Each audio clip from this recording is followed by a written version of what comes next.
అందుకే మరి ఇతని అనుగ్రహ పరిపూర్ణతతో నింపేడు దేవుడు. ఎందుకంటే దైవ కుమారుని తన ఉదరంలో మొయ్యాలి, మానవాళికి ఇవ్వడానికి. కావున మరి ఇతని యొక్క ఔన్నత్యాన్ని మనం గమనిస్తున్నట్లయితే, భూమి ఆకాశాలు పట్టజాలని దేవుణ్ణి తన ఉదరములో ఇముడ్చుకొని నవమాసాలు మోసిన ఆ మహాతల్లి ఎంత ధన్యతను కలిగి ఉందో చూడండి, ఎంతటి శక్తిమంతురాలో చూడండి.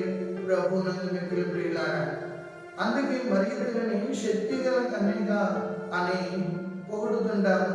అంతేకాదు, పాత నిబంధనలో మనం చూసినట్లయితే ఇశ్రాయేలు ప్రజలు ఆనాటి మందసమైన మన్నా భోజనం, ఆహారముల కర్ర, 10 ఆజ్ఞల పలకలు ఎక్కడికి వెళ్ళినా మోసుకుని వెళ్ళేవాడు. ఎక్కడికి వెళ్ళినా ఈ మందస్సాన్ని మోసుకుని వెళ్ళడం, ఆ మందస్సు ఉన్నంతసేపు కూడా వాళ్ళు ప్రతి కార్యంలో విజయాన్ని సాధించేవాడు. అందువలనే ఆ మందస్సు మీద ఎనలేని ప్రేమను వాళ్ళు